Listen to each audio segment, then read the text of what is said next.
حضور کے وصال کے وقت یہ انتہائی اہم موقع تھا جس کو سنبھالا حضرت ابوبکر صدیق رضی اللہ تعالیٰ عنہ نے۔ اس وقت حالت یہ تھی جب حضور کا وصال ہوا تو حضرت عمر رضی اللہ تعالیٰ عنہ تلوار لہرا رہے تھے اور کہہ رہے تھے اگر کسی نے کہا کہ حضور کا وصال ہو گیا تو میں اس کی گردن کاٹ دوں گا۔ حضور علیہ السلام کچھ وقت کے لیے سکتے میں چلے گئے ہیں، پھر اپنی اصلی حالت میں لوٹ آئیں گے، تو اگر کسی نے یہ کہا تو میں اس کی گردن کاٹوں گا۔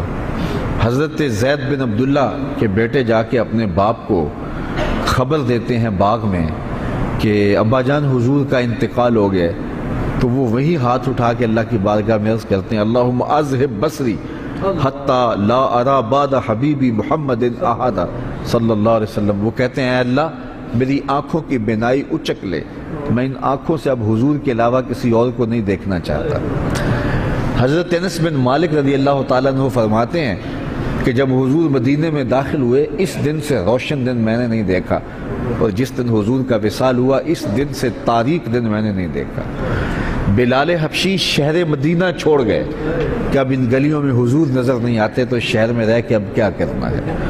اسی طرح حضرت سیدہ فاطمہ رضی اللہ تعالی عنہ روتی تھیں اور ساتھ کہتی تھیں صبت علیہ مصائب لو انہا صبت علی الایام سرنا لیالیا، میرے اوپر جو مصیبتیں پڑ گئی ہیں اگر وہ دنوں پہ پڑ جاتی تو وہ مصیبتوں سے رات بن جاتے۔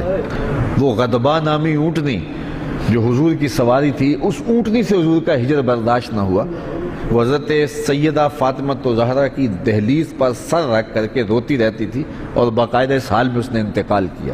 وہ داراز گوش جس پہ حضور سواری کیا کرتے تھے جسے یافور کہتے تھے، وہ ایک اندھے کنویں میں چھلانگ لگا کے اپنی جان سے ہاتھ دھو بیٹھا، جب حضور چلے گئے تو ہم نے جی کے کیا لینا ہے۔ ایک عجیب رنگ تھا کائنات کا۔ اب اس حالت کے اندر کہ صحابہ کے اوپر ایک سکتت آ رہی ہے، حضرت عمر تلوار لیے کھڑے ہیں، اور ان حالات میں جو منافق تھے انہوں نے کھیل کھیلا، اور وہ کھیل کیا تھا، بڑا باریک چال تھی ان کی۔ انہوں نے کہنا شروع کر دیا واہ جی واہ، حضور کے موجود ہونے سے کیا رنگ تھا، کیا بہاریں تھیں، کیا نمازیں تھیں، کیا روزے تھے، کیا جہاد تھا۔ اب کس نے نماز پڑھنی ہے، اب کس نے روزہ رکھنا ہے، اب کس نے زکوٰۃ دینی ہے، اب کس نے حج کرنا ہے، اب کس نے اپنے مال کو پیش کرنا ہے۔ یہ تو ساری بہاریں ان کے دم سے تھیں، تو جب حضور وصال کر گئے ہیں تو اب کس نے یہ نیکی کے کام کرنے ہیں۔ اب پھر وہی قتل و غارت ہوگی، پھر وہی سب کچھ ہوگا۔ تو اس طرح سے انہوں نے یہ بات پھیلانی شروع کر دی۔ اب مجھے بتاؤ کہ یہ کتنا نازک موقع تھا، اور حالات صحابہ کے یہ تھے کہ ان سے سنبھلا نہیں جا رہا تھا۔ عین اس موقع پر امت کو جس شخص نے سنبھالا اس شخص کا نام ابوبکر صدیق رضی اللہ تعالیٰ عنہ۔ تو حضرت ابوبکر صدیق کھڑے ہوئے اور لوگوں کو متوجہ کیا، اور لوگ متوجہ ہو کے ان کے قریب آئے، لیکن حضرت عمر رضی اللہ تعالیٰ عنہ اسی حالت میں تھے۔ لیکن جب آپ نے لوگوں کو قریب کیا تو وہ بھی آ گئے، تو آپ نے لوگوں سے مخاطب ہو کر کہا لوگوں مجھے ایک بات بتاؤ کہ تم کس کی عبادت کرتے ہو؟ تو انہوں نے کہا کہ ہم اللہ کی عبادت کرتے ہیں۔ تو کہا کہ وہ تو حی ہے، وہ تو لا یموت ہے، وہ تو زندہ ہے، اس کو موت نہیں ہے۔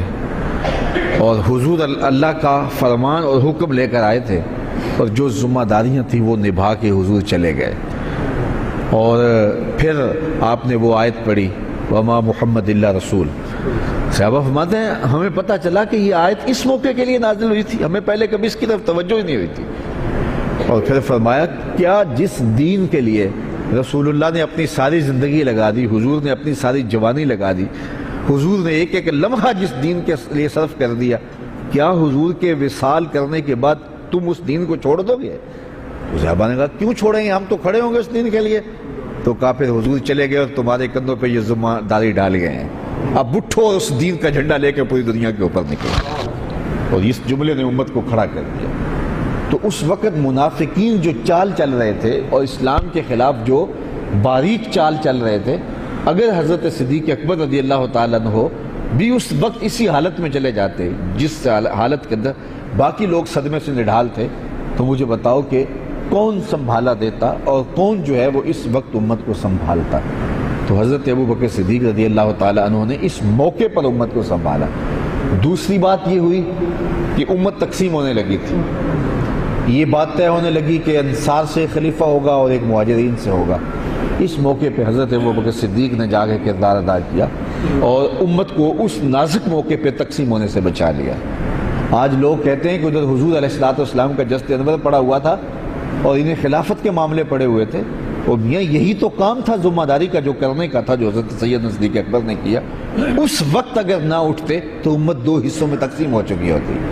تو یہ وہ احسان ہے حضرت ابوبکر صدیق رضی اللہ تعالیٰ عنہ کا کہ کلیجہ ان کا بھی پھٹ رہا تھا۔ حضور علیہ السلام کی وفات کا جو صدمہ تھا وہ انہیں بھی تڑپا رہا تھا، بلکہ ایک زمانہ ایسا آیا کہ حضور نے صحابہ سے خطاب کرتے ہوئے فرمایا کہ اللہ نے ایک بندے کو اختیار دیا ہے کہ وہ اس دنیا کو اختیار کر لے یا آخرت کو اختیار کر لے، تو اس نے اس دنیا کی بجائے آخرت کو اختیار کر لیا۔ تو حضرت صدیق اکبر رو پڑے۔ تو باقی صحابہ نے حضرت ابوبکر سے پوچھا کہ ابوبکر یہ بات رونے والی تو نہیں ہے؟ تو کہا تم نہیں سمجھ رہے، اس بندے سے مراد خود حضور کی ذات ہے۔ تو اس کا مطلب یہ ہے کہ حضور اب ہم سے جدا ہو رہے ہیں، اور انہیں برداشت نہیں ہو رہا تھا۔ لیکن اس وقت جب یہ نازک موقع آیا تو حضرت ابوبکر صدیق نے کھڑے ہو کے امت کو سنبھالا دیا، اور پھر جو ہے وہ امت کو پاؤں پہ کھڑا کیا۔